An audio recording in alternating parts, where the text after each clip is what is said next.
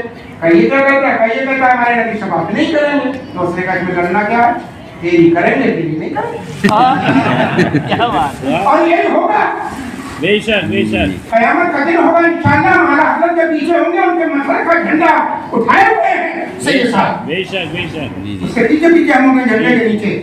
جب شفاعت میرے نبی کریں گے تو وہ کنوا اسماعیل دہلوی اشرف علی تھانوی بھی دور کھڑا ہوگا. اشرف علی تھان جائے گا ہماری بھی شفاعت کرو. اور حضرت جی اچھا آگے شفاعت کے لیے قیام دنیا میں جو تم نے کہا تھا نہیں کریں گے. کہ حضور کرم کرو نا. اعلیٰ حضرت کہتے حضور میں ان سے دنیا میں کہا تھا اس سے آگے لے ان کی پناہ. آج مدد مانگ ان سے, کل نہ مانیں گے قیامت میں اگر مانے نہیں تھا حضور. اس کی شفاعت کیسی, مگر وہ بے شرم پھر بھی آگے بڑھے گا. اور اعلیٰ حضرت تو الحمدللہ عاشق رسول جہاں ہے وہاں افغانی پٹھان بھی تو ہیں.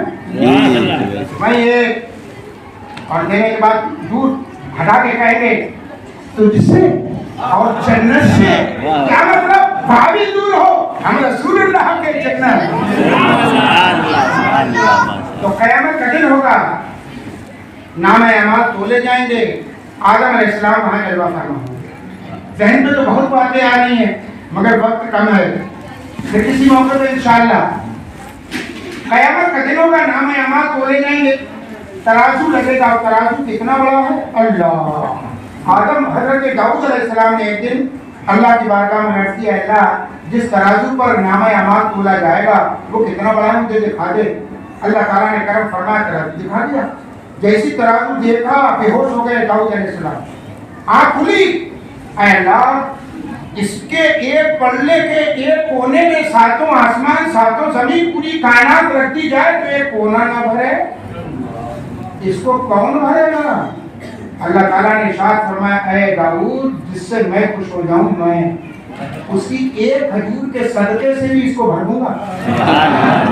اور اتنا ہی نہیں, صرف ایک مرتبہ لا الہ الا اللہ محمد رسول اللہ کہنے کا ثواب اپنی امت, اپنے نبی کی امت کو اتنا دوں گا کہ اس سے ہی بھر دوں گا. اور حدیث شریف میں ہے سرکار صلی اللہ علیہ وسلم نے ارشاد فرمایا التسبیح یملأ نصف المیزان التحمید یملأ کلہ. سرکار نے فرمایا جو بندہ مومن ایک مرتبہ محبت سے سبحان اللہ کہتا ہے اللہ اس کو اتنا ثواب دیتا ہے کہ قیامت کے دن جو ترازو ہوگا وہ آدھا ثواب سے بڑھ جاتا ہے. التکبیر یملأ کلہ. اور جو ایک مرتبہ اللہ اکبر کہتا ہے کہہ لو اللہ اکبر, اللہ اتنا ثواب دیتا ہے کہ پورا ترازو ثواب سے. یہاں محدثین کے دو قول ہیں.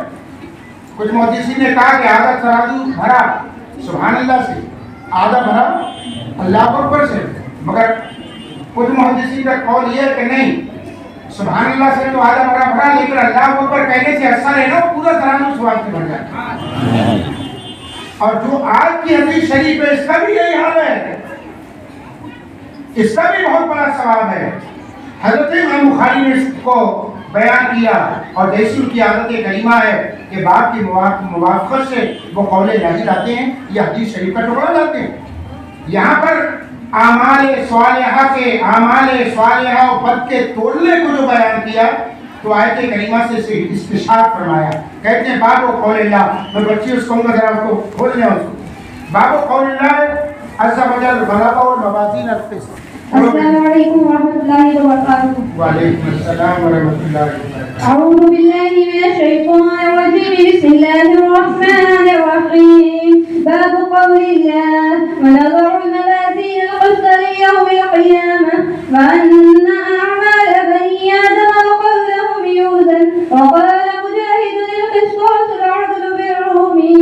ويقال القسط مصدر المقسط وهو العادل وأما القاسط فهو الجائر. حدثنا أحمد بن أشكاب قال حدثنا محمد بن فضيل عن عمارة بن القعقاع عن أبي زرعة عن أبي هريرة رضي الله عنه قال قال النبي صلى الله عليه وسلم كلمتان حبيبتان إلى الرحمن خفيفتان على اللسان ثقيلتان في الميزان سبحان الله وبحمده سبحان الله العظيم. ماشاءاللہ ماشاءاللہ، اللہ تمہارے کو عمل میں. السلام علیکم ورحمۃ اللہ وبرکاتہ. أعوذ بالله من الشيطان الرجيم. بسم الله الرحمن الرحيم. باب قول الله تعالى ونزع الموازين القسط ليوم القيامة وأن أعمال بني آدم ولهم يوزن. وقال مجاهد رحمه الله القسط سرعة بالرمية ويقال القسط مصدر المقسط وهو العادل وأما القاسط فهو الجائر. قال حدثنا أحمد بن أشكاب قال حدثنا أحمد بن فضيل عن عمارة بن القعقاع عن أبي زرعة عن أبي هريرة رضي الله عنه قال قال النبي صلى الله عليه وسلم كلمتان حبيبتان إلى الرحمن خفيفتان على اللسان ثقيلتان في الميزان سبحان الله وبحمده سبحان الله العظيم. حضرت امام بخاری رضی اللہ تعالیٰ عنہ نے اس حدیث شریف کو، اس بات کو آخر میں اس لیے بیان کیا کہ آپ ایک فرقہ گزرا ہے، اس فرقے کا آپ رد فرما لیں. وہ کہتا تھا کہ اعمال یہ تولے نہیں جا سکتے، تولنے کے لیے وزن چاہیے، وزنی چیز یہ کیف ہے. مثال کے طور پہ میں کہوں کھانا، تو لفظی کھانا جو ہے یہ تولا نہیں جا سکتا، کھانے کا جو مزاج ہے وہ تولا جا سکتا. تو یہ اعمال جو ہوتے ہیں یہ اعمال تولنے نہیں جا سکتے. حضرت امام بخاری رضی اللہ تعالیٰ عنہ نے اس فرقے کا رد کیا اور فرمایا نہیں، اعمال بھی تولے جاتے ہیں. اور اس کے لیے ہمارے محدثین نے بہت سے جوابات دیے ہیں. محدثین نے کہا کہ یہاں اعمال تولنے سے مراد ہے کہ جو دفاتر ہیں، جو کرامن کاتبین لکھ رہے ہیں، یہ دفاتر تولے ہیں. لیکن جو سب سے اصح قول ہے وہ یہ ہے کہ جو پروردگار کیف کو پیدا کرنے پر قادر ہے وہ کیف کو توڑنے پر بھی قادر ہے. اور ایک اصل بہت عظیم ہے وہ یہ ہے کہ نصوص کو اس کے ظواہر کے اوپر ہی محمول ہے. تو نصوص علی ظواہرہا کہ نصوص کو اس کے ظاہری معنی پر ہی محمول کیا جائے. حضرت امام بخاری نے اس کو بیان کیا، بیان کرتے باب قول اللہ عز و جل، یہ باب ہے اللہ تبارک و تعالیٰ کے اس قول بنضع الموازین القسط لیوم القیامہ، اور ہم رکھیں گے اور ہم قیامت کے دن انصاف کے ترازو قائم کریں گے. آج تک تو تول جانتے ہی دنیا میں لوگ کیسی کرتے ہیں، مگر وہاں کی جو تول ہے وہ انصاف والی تول ہے. اللہ تبارک و تعالیٰ بیان فرماتا ہے کہ ہم قیامت کے دن انصاف کی موازین کو قائم کریں گے اور اس پر اعمال کو تولیں گے.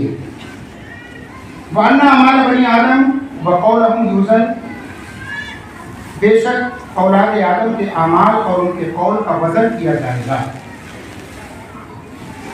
کیا ضرورت تھی اس کی؟ اللہ تبارک و تعالیٰ حکم دے کر دیکھی قبر سے نکلتے کہتا جو جنت کی جنت جاؤ، جو جہنم میں جہنم جاؤ. آخر تھک نہیں تھا وہ، اسے سب معلوم ہے کہ جنت میں کون جائے گا.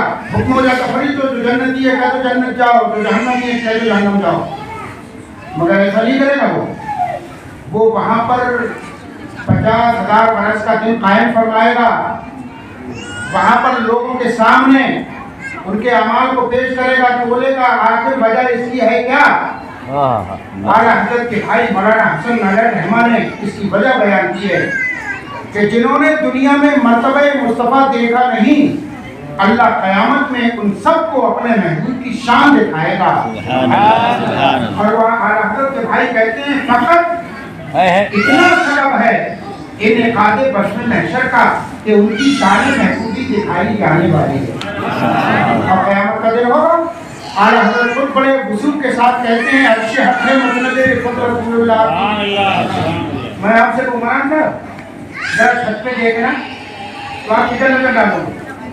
نہیں چھت پہ اوپر کو دیکھو گے کہ نیچے؟ اوپر. کیونکہ چھت کا مفہوم بتاتا ہے کہ وہ کہاں ہے؟ اوپر ہے. ایسی لفظ عرش اعلیٰ حضرت کہتے ہیں عرش حق ہے. جیسی عرش حق سب نے کہیں ہوتا ہے یعنی عرش حق ہے مسند رفعت رسول اللہ کی دیکھ لی ہے حشر میں عزت رسول اللہ. تو قیامت کا دن صرف اس لیے ہے کہ اللہ تبارک و تعالیٰ اپنے آدم علیہ السلام سے لے کر قیامت تک آنے والے سارے بندوں کو چاہے وہ مومن ہو یا کافر ان کو اپنے محبوب کی عظمت دکھانا چاہتا ہے. تبھی وہ ترازو تولا لگے گا. اعمال تو لیتے ہیں فرماتے ہیں بنی آدم کے اعمال اور ان کے قول کو تولا جائے گا. حضرت امام مجاہد علیہ الرحمہ فرماتے ہیں القسطاس العدل بالرومیہ. قسطاس عدل کو کہتے ہیں رومی زبان میں. قسطاس ترازو اس کو عدل. ویقال القسط اور یہ بھی کہا گیا ہے کہ قسط مصدر ہے مقسط کا. وہو العادل اور اس کے معنی عادل ہے. واما القاسط وہو الجائر اور قاسط کے معنی ہے ظالم. یہاں القسط جو مصدر کہا گیا ہے یہاں اس سے مصدر لغوی مراد نہیں ہے کیونکہ مصدر لغوی کے لیے ضروری ہے کہ ثلاثی مجرد کا مصدر ثلاثی مجردی ہو. یہاں مقصد ہے ثلاثی مزید بھی تو اس کا مصدر قسط نہیں ہو سکتا. تو یہاں پر مصدر جو ہے یہ معنی لغوی کے اعتبار سے ہے معنی اصطلاحی کے اعتبار سے نہیں. اور اس کے معنی عادل واما القاسط وهو الجائر اور اس عادل مقصد کے معنی عادل اور قاسط کے معنی جائر. قاسط کے معنی ہے ظالم کے یعنی ثلاثی مجرد میں اس کے معنی ظلم کے آتے ہیں اور باب افعال میں لے جانے کے بعد سلب ماخذ سے معنی اس کے بدل کے ہو گیا عدل کے معنی. لیکن کبھی ایسا ہی نہیں ہے بلکہ ثلاثی مجرد میں بھی انصاف کے معنی میں بھی آتا ہے ثلاثی مزید میں بھی انصاف کے معنی میں ہے. حضرت امام بخاری اپنی سند کو بیان کرتے ہیں کہ حدثنا احمد بن اشعث ہم سے حدیث بیان کی حضرت احمد بن اشعث نے. وہ کہتے ہیں ہم سے حدیث بیان کی محمد بن فضیل نے. وہ کہتے ہیں ان سے روایت کی حضرت عمر بن قعقاع نے. ان سے روایت کی حضرت ابو زرع نے اور ان سے روایت کی اس عظیم صحابی نے جن کو حضرت ابو ہریرہ رضی اللہ تعالیٰ عنہ کہا جاتا ہے. صحابہ کرام میں اس سے بڑا کوئی محدث نہیں ہے اور ان کا سب سے بڑا محدث ہونا بھی میرے نبی کا ایک معجزہ. ایک دن آنے کے بعد کہنے لگے حضور میں آپ سے حدیث سنتا ہوں بھول جاتا ہوں. میرے سرکار نے فرمایا ابو ہریرہ چادر پھیلاؤ. حضرت ابو ہریرہ نے چادر پھیلائی. سرکار نے ایسے خالی ہاتھ لیے لب ان کی چادر میں ڈال دیے. ایسے لیے چادر میں ڈال دیے. تیسری مرتبہ لیا چادر میں ڈال دیا. فرمایا ابو ہریرہ سمیٹ کے اپنے سینے سے لگا لو. حضرت ابو ہریرہ نے سمیٹا اور سینے سے لگایا. خود حضرت ابو ہریرہ کا بیان ہے اس کے بعد سے میں نے جو کچھ سنا کچھ بھی نہ بھولا. اور یہ بھی ارشاد فرمایا ابو ہریرہ رضی اللہ تعالیٰ عنہ نے میں نے حضور سے ایسا علم حاصل کیا ہے کہ اگر میں بیان کروں تو لوگ میری قدر مان لیں. اور ایسا بھی میں نے بیان سنا جس کے لیے مجھے حکم ہے کہ میں بیان کروں. اور ایک علم ایسا دیا ہے میرے نبی نے کہ مجھے اختیار دیا ہے میں جس کو اہل سمجھوں بتاؤں جس کو نااہل سمجھوں نہ بتاؤں.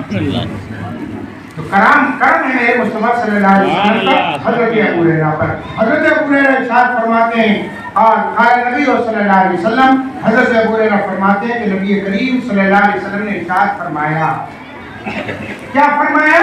فرماتے ہیں کلمتان دو کلمے ہیں.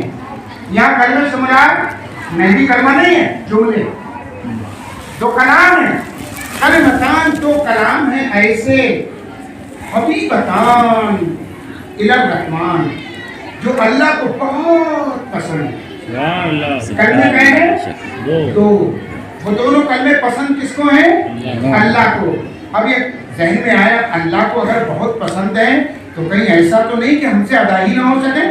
بہت سخت کلمے ہوں ہماری زبان ان کی ادائیگی پر قادر نہ ہو تو ارشاد فرماتے ہیں سرکار یہ مت سوچنا اللہ کو پسند بھی ہے خفیفتان النسان لیکن زبان پہ بہت ہلکے ہیں، یعنی ہر ایک کی زبان اس کو ادا کر لے گی۔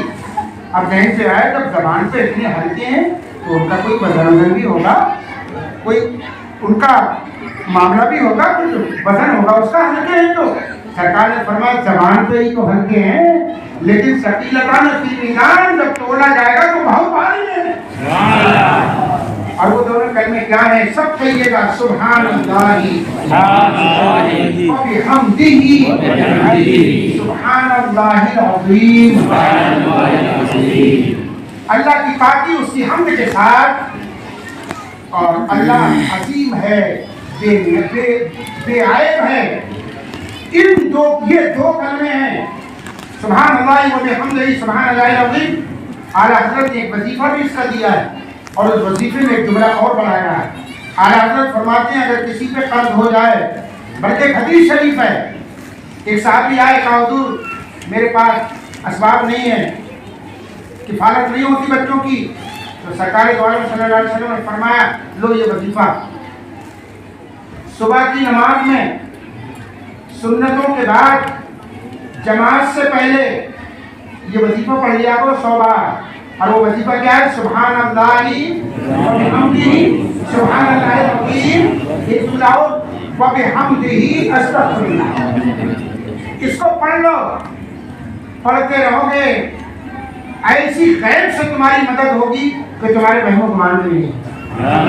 آپ چلتے پھرتے بھی اس کو پڑھو کیونکہ یہ تسبیح ملائکہ ہے، اور وہ ان ملائکہ کی تسبیح جو روزی بانٹتے ہیں۔ آپ پڑھتے ہوئے جا رہے سبحان اللہ وبحمدہ سبحان اللہ العظیم وبحمدہ استغفر اللہ، وہ فرشتے جب دیکھتے ہیں کہ یہ بندہ ہماری والی تسبیح پڑھ رہا ہے، غیب سے مدد کرنا شروع کر دیتے ہیں۔ میرے آقا صلی اللہ علیہ وسلم نے ان دو کلموں میں ایسی چیزیں بیان کر دی کہ سنی مسلمان اس کو پڑھتا رہے، اپنی تقدیر بدلتا رہے، اپنے گھر میں برکتیں لاتا رہے، اپنی نسلوں کے لیے برکتوں کا سامان کرتا رہے۔ میرے عزیزوں اس وظیفے کو پڑھتے رہنا، سبحان اللہ وبحمدہ سبحان اللہ العظیم وبحمدہ استغفر اللہ، سبحان اللہ وبحمدہ سبحان اللہ العظیم وبحمدہ استغفر اللہ۔ بزرگان دین نے اس ختم بخاری شریف کو بڑا مجرب عمل بیان فرمایا ہے۔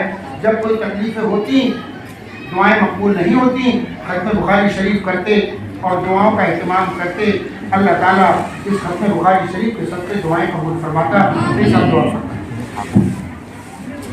اللہم صلی علی سیدنا و مولانا محمد ماجد الجود والکرم وعلیہ وصحبہ وبارک وسلم۔ تین بار شریف پڑھ لیں۔ اللہم صلی وسلم وبارک علی سیدنا مولانا محمد عدد ما فی علم اللہ صلاۃ دائمۃ بدوام ملک اللہ وعلى آلك وأصحابك الكرام يا رسول الله اللهم صل وسلم وبارك على سيدنا مولانا محمد ماجد الجود والكرم وعلى وصحبه وبارك وسلم صلاة وسلام عليك سيدي يا رسول الله صلی اللہ تعالی علیہ وسلم۔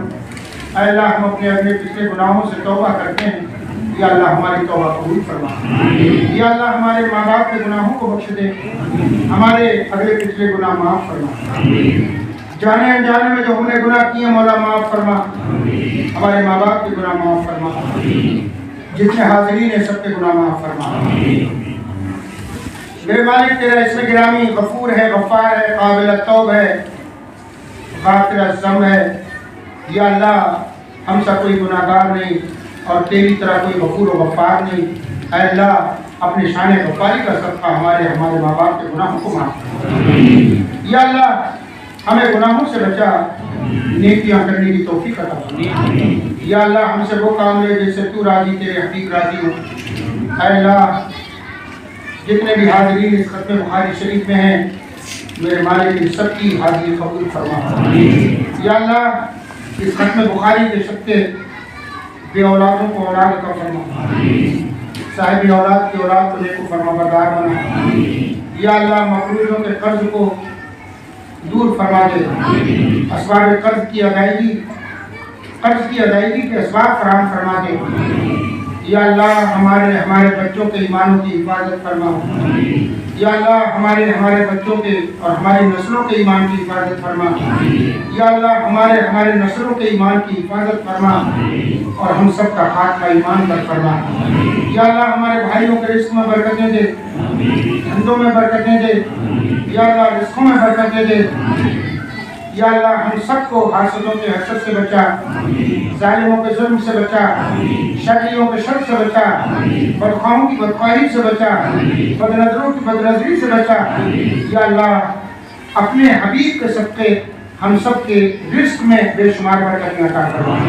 اے میرے مالک, حضرت سید صاحب کو بلا جو یہ بچیوں کی تعلیم کا انتظام کرتے ہیں, ان کے معاونین کے رزق میں بے شمار برکتیں. یا اللہ ان کے معاونین کے رزق میں بے شمار برکتیں. یا اللہ جو یہ خدمات دینی انجام دے رہے ہیں, خاتم جنت کا صدقہ ان بچیوں کے علم میں عمل میں برکتیں عطا فرما. یہ بچیاں جہاں جائیں خدمت دین کرتی رہیں, مسلک اعلیٰ حضرت کا بول بالا کرتی رہیں. اے میرے مالک ان بچیوں کو اولاد صالح عطا فرما. یا اللہ ان کی نسلوں کو مبلغ دین بنا. یا اللہ ان کی نسلوں کو مبلغات دینیاں بنا. یا اللہ ہم سب کو اپنے احباب کی, اپنی نسلوں کی, اپنے دوستوں کی حتی الوسع خدمت کی اور ان کے ایمان کی حفاظت کرنے کی توفیق عطا فرما. یا اللہ سارے جہان کے سنی مسلمانوں کے رزق میں برکتیں دے. جو بچے ہمارے پڑھ رہے ہیں ان کو کامیابیاں عطا فرما. یا اللہ ہندوستان کے مسلمانوں کی حفاظت فرما, سارے جہان کے مسلمانوں کی حفاظت فرما. ہمارے مساجد کی, مقابر کی, خانقاہوں کی میرے مالک حفاظت فرما. یا اللہ ہماری عزتوں کی حفاظت فرما, ہمارے ایمانوں کی حفاظت فرما. اے میرے مالک آج مسلمانوں کی طرف ظالموں کے ظلم کے پنجے پڑ رہے ہیں. میرے مالک ظالموں کے پنجے ظلم کو توڑ دے, مروڑ دے اور ان کے پنجے سے مسلمانوں کی حفاظت فرما. اے میرے مالک میرے رب جتنے لوگوں نے دعاؤں کے لیے کہا اپنے کرم سے ان کی مرادیں پوری فرما. ان اللہ و ملائکتہ یصلون علی النبی یا ایھا الذین آمنوا صلوا علیہ وسلموا تسلیما. مولانا محمد بارك وسلم وبارك وسلم. اللهم إني ظلمت نفسي ظلما كثيرا ولا يغفر الذنوب إلا أنت فاغفر لي مغفرة من عندك وارحمني إنك أنت الغفور الرحيم. اللهم احفظنا من كل بلاء الدنيا وعذاب الآخرة وحسد الحاسدين وظلم الظالمين. اللهم ربنا آتنا في الدنيا حسنة وفي الآخرة حسنة وقنا عذاب النار وادخلنا الجنة مع الأبرار يا عزيز يا غفار يا رب العالمين. اللهم ربنا اغفر لي ولوالدي وللمؤمنين يوم يقوم الحساب. اللهم ربنا اغفر لي ولوالدي وللمؤمنين والمؤمنات والمسلمين والمسلمات الأحياء منهم والأموات إنك سميع قريب مجيب الدعوات. سبحان ربك رب العزة عما يصفون. اللهم ربنا تقبل منا إنك أنت السميع العليم وتب علينا إنك أنت التواب الرحيم. سبحان ربك رب العزة عما يصفون وسلام على المرسلين والحمد لله رب العالمين. لا إله إلا الله محمد رسول الله صلى الله عليه وسلم.